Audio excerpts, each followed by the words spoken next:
The critical effects of the war in Ukraine greatly crossed the land borders of Ukraine and Russia and spread overseas. The Baltics is one of the places where the effects of the war between Ukraine and Russia are felt the most, with Finland joining NATO. The importance of this place has increased even more. Cooperation between Scandinavian powers focused on restraining Russia's maneuvers in the Baltics. The triangle formed by Sweden, Norway and Finland aimed to keep Moscow away from dangerous steps while supporting Kiev in the Ukraine war. This stressful situation was exacerbated by the military exercises and dangerous maneuvers organized by Russia's Navy forces in the Baltic. Risky actions such as the exercise in Kaliningrad with 1,500 soldiers by the Russian Baltic Fleet, the air defense exercise by the crew of the Soviet Union fleet, Admiral Gorshkov frigate in the Norwegian Sea, and the anti-submarine warfare exercise from the Russian Soobrazitelny corvette increased the tension in the Baltics.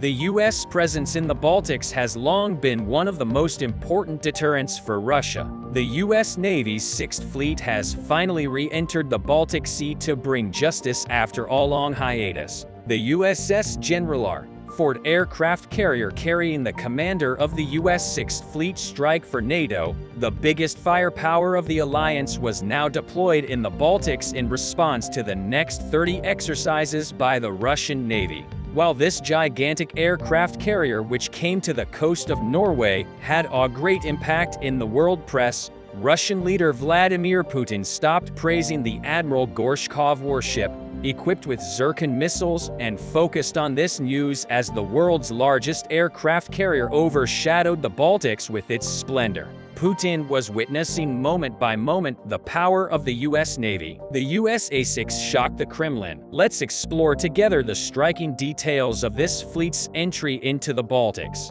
With the environmental security problems, increasing maritime traffic, and regional warming in the Baltic Sea, Russia tried to dominate these areas. Aware of this danger, the revised NATO doctrine called for a reliable naval presence in the Baltic Sea in recent days for deterrence and territorial defense. As part of this call, the biggest exercise of the year, Defender 23, which includes the Baltics, was announced following the start of this exercise. A historic step came from the U.S. Navy forces near Norway in the Baltic Sea. According to a statement from Oslo, the massive U.S. aircraft carrier USS Gerald R. Ford has arrived in Norway with the Norwegian armed forces to conduct NATO exercises off the coast of the country. The ship is the world's largest aircraft carrier, and the exercises, which will begin in the coming days, are a show of strength for the North Atlantic Treaty Organization.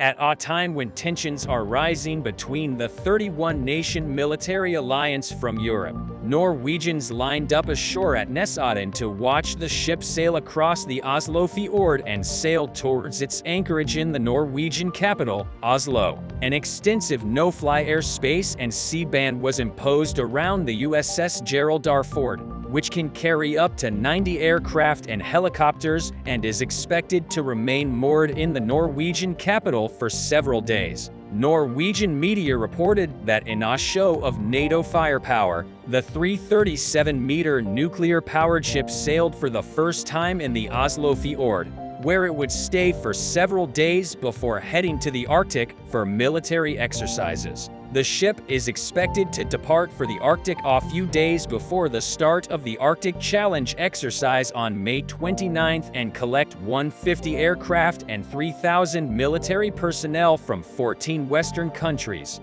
These exercises will be carried out from close to the Russian border in the east to the Norwegian sea coast in the west. The arrival of Gerald R. Ford, the U.S. Navy's newest and most advanced aircraft carrier, will provide Norway with a unique opportunity to develop cooperation and work closely with the country's most important ally, the Norwegian military said in a statement. On the other hand, Russia described the visit of the world's largest warship, USS Gerald R. Ford aircraft carrier, to Oslo in Norway as an irrational and harmful show of force at a time of heightened tensions. The visit, which came in the middle of the tension between the West and Russia due to the war in Ukraine and which was widely discussed in the public, was condemned by the Russian embassy in Norway. The Russian embassy spokesman, Temur Chekhanov, claimed that the show of military force in Norway was surprising and unwelcome.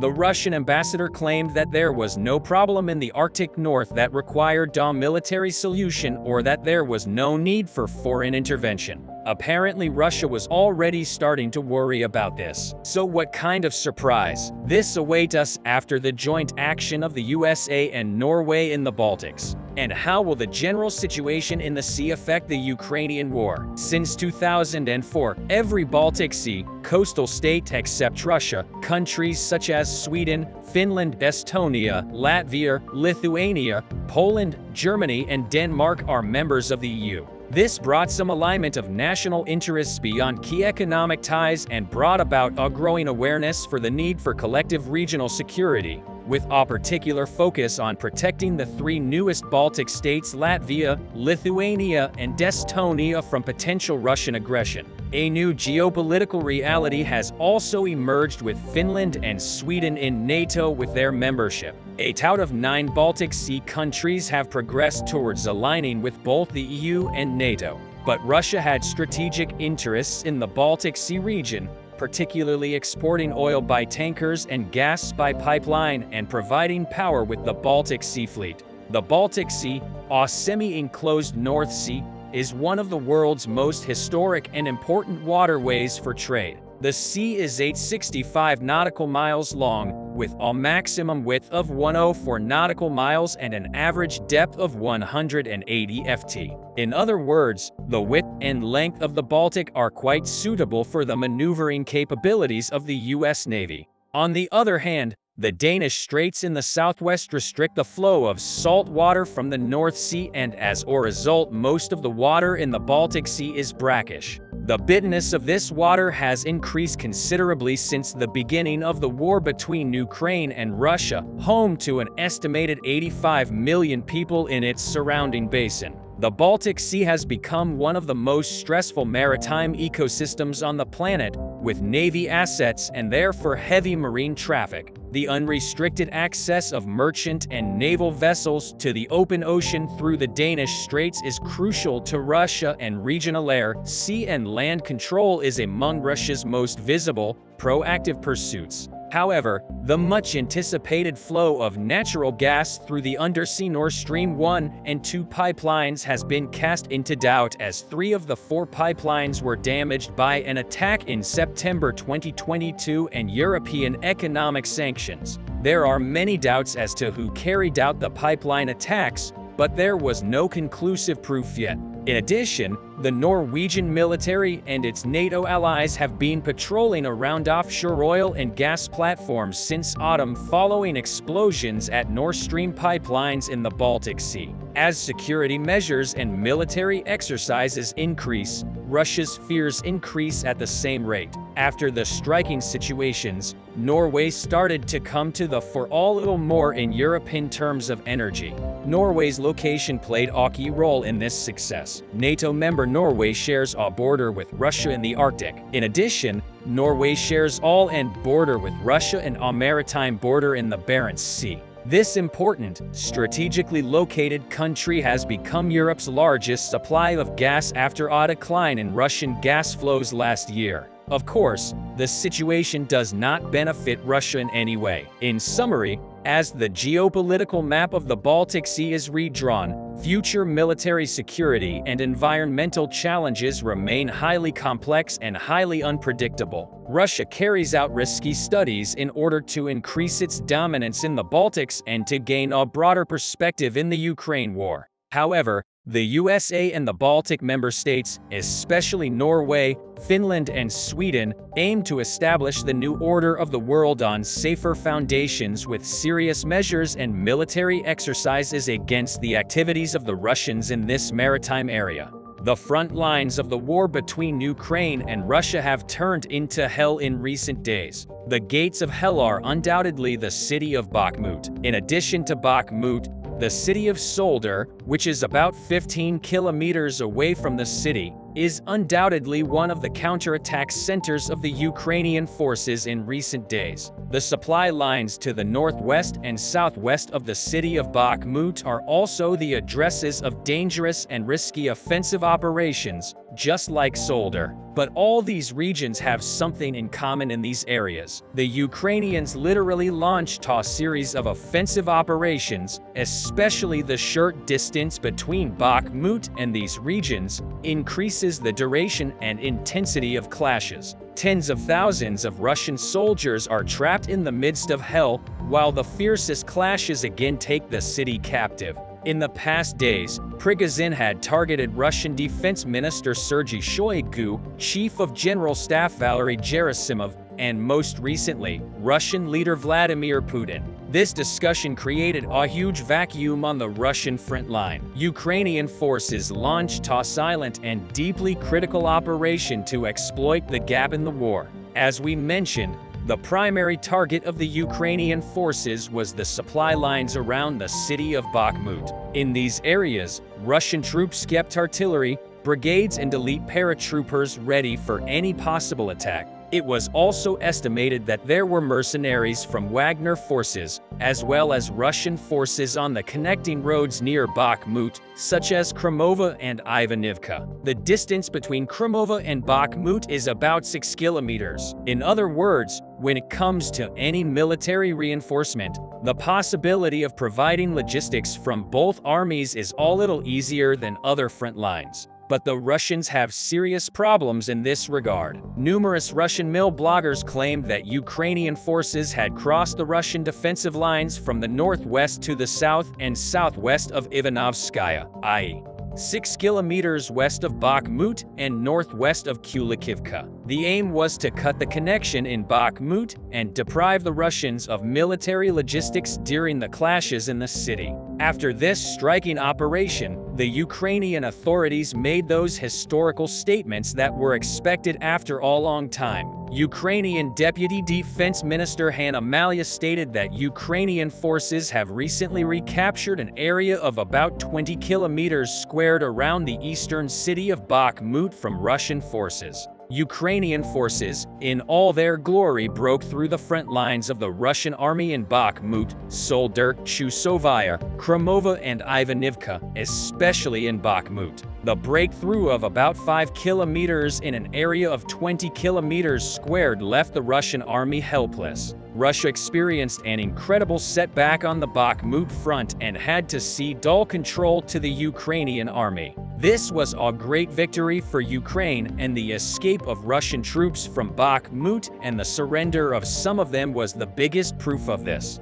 About this, Hanna Maliya said the enemy is advancing somehow in Bak Moot and completely destroying the city with artillery. Additionally, the enemy is training professional paratrooper units. Heavy battles continue with different results in the current situation. Our troops are doing their best and even more. It is the strength of our fighters and the high professionalism of the defense command that the Bak Moot defense lasted so long and progress was made in certain areas. I will remind you that the enemy has an advantage in the number of people and weapons. At the same time, thanks to the actions of our army, it has not been able to implement its plans in the direction of Bak Moot since last summer. After Anomalia's statements, shock evaluations came from the Wagner Group. Wagner Group financier Yevgeny Prigozhin claimed that Russian forces had captured an area 570 meters north of Bak Moot, consistent with Ukrainian Deputy Defense Minister Hanna Maliya's statement that Ukrainian forces were advancing 500 meters north of Bak Moot and 1,000 meters south of Bak Moot.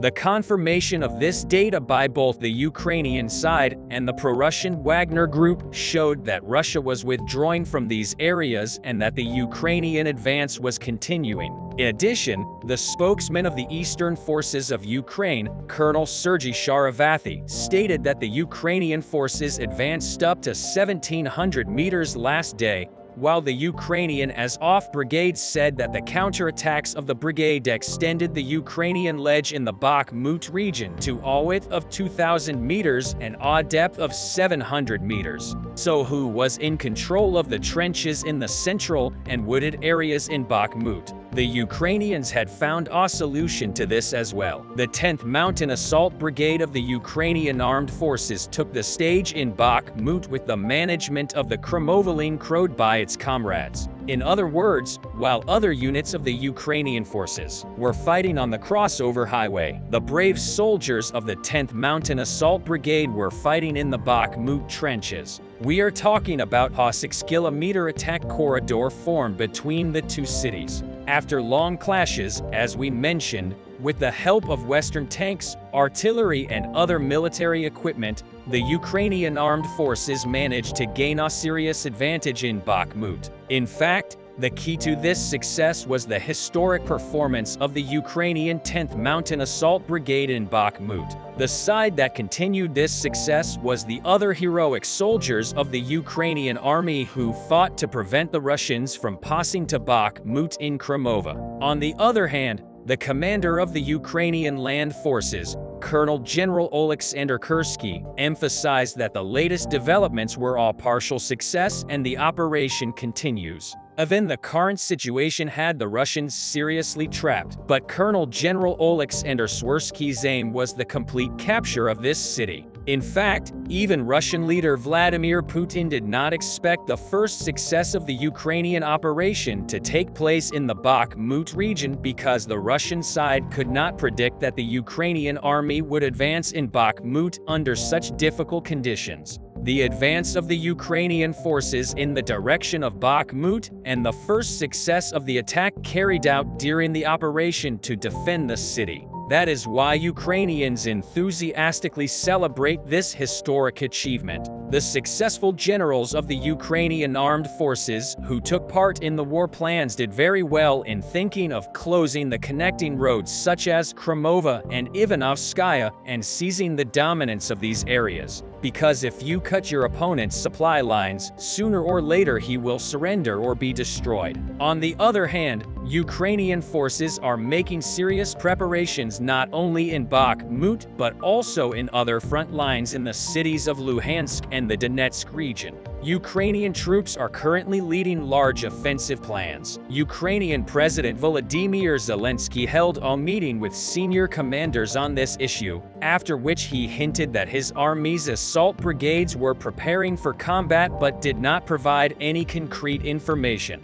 The fact that Ukraine has made significant gains on the clash fronts in recent days has increased speculation that the highly anticipated counterattack may have already begun. A senior U.S. official reported that shaping operations had begun last week. In other words, the Ukrainians have already started the clashes and it seems that they will continue to do so in the coming days. So how did the Ukrainians suddenly start this big offensive operation? By taking the Russians by surprise. One of the biggest reasons why the Ukrainian army fired the first bullet is undoubtedly the military aid provided by Western Europe and its Kiev allies, such as the USA, to the Ukrainian army. Especially recently, the United Kingdom's Storm Shadow missiles, the USA's Patriot air defense systems, and the war monsters in the Ukrainian army's inventory have been talked about a lot. If you remember, the Patriots managed to shoot down 6 Kinzhal hypersonic missiles of the Russian army in Kiev. In Luhansk, we heard the name of the Storm Shadow missiles. Again, using them, the Ukrainians imprisoned the Russians in the Luhansk region. All these Western heightened technological munitions made the Ukrainians behave much earlier than the Russians. In addition, these weapons and missile systems seem to bring a serious advantage to the Ukrainian army in the future because with the approach of summer months, military ammunition problems continue to arise on the front lines. Ukrainians have fewer problems in this regard than Russians at this point. Of course, it is vital that Western Europe continues its aid policies. The strategy, followed by the USA in aiding Ukraine, is clear. The size of the aid provided so far has exceeded $75 billion. The West has not changed its stance on this issue until now. In summary, the Ukrainian army only has to deliver the finishing blow. We will see this together when the time comes. There are a lot of updates along the entire front. When it comes to the Belgorod region today, the Freedom of Russia Legion and Russian Volunteer Corps has declared that all goals of their special operation were achieved and they returned back to the base on Ukrainian territory. Soon, the commander of the Russian Volunteer Corps, Denis Whiterags, gave an interview and elaborated on everything that happened. First of all, he said that the most important takeaway from the operation is that the Russian bureaucracy makes them completely incapable of reacting to any unusual developments. The commander of the Freedom of Russia Legion gave the same assessment and specified that they did not face any resistance and moved freely for hours. This means that if it were a planned, large-scale offensive, Russians would have lost Belgorod faster than the Kharkiv region. Secondly, Russians spent billions on erecting all sorts of fortifications along the entire contact line, which proved to be ineffective. The first line of fortifications was located around 2 kilometers from the border, while the insurgent forces managed to get 10 kilometers deep by using just 2 tanks. The Institute for the Study of War gave the same assessment and stated that such an easy and deep penetration emphasizes the weakness of these fortifications, at least when not fully manned by well-prepared and well-equipped soldiers. But the most important objective that these forces managed to achieve is forced Russians to relocate their troops from the front. By the end of the second day, the insurgent forces started facing elements of unspecified motorized rifle detachments, which is why they promptly withdrew to the Belgorod region. The motorized rifle elements will not return to the front and will continue to stay in Belgorod because the threat of such attacks remains. In order to force Russians to relocate even more troops, Ukrainians started destroying Russian forces in the Belgorod region with drone attacks. Russian sources reported that Ukrainians used up to 15 drones of various types. Russian forces that were deployed to the border reportedly suffered from grenade-dropping drones, while bigger kamikaze drones hit deep inside the Russian territories. And this is not surprising because Ukrainian reconnaissance could observe in real time how and where Russians are redeploying their forces in response to this crisis. The strikes will likely continue to intensify, and the accumulated losses of personnel will likely prompt Russians to redeploy even more troops. But this is not the biggest strike that Russians have been facing recently. As you remember, Russians are redeploying their forces from the south to the north, not only because of the situation in Belgorod, but also because of the falling apart flanks in Bak Moot, and on top of the fallen apart flanks, the Wagner Group is planning to leave Bak Moot in a few days, which further necessitates filling the void. Such a massive movement of troops is a perfect opportunity for precision strikes to the Ukrainians conducted a powerful hammer strike on the Russian objects in Kharkiv. Local residents reported hearing multiple explosions, and Russian sources reported that Ukrainians targeted areas of DPR forces concentrations. And this is a very interesting detail because the Russian High Command reportedly decided to substitute Wagner forces in Bak Moot with the DPR forces. So it looks like Ukrainians managed to catch them on the move. 2 days ago,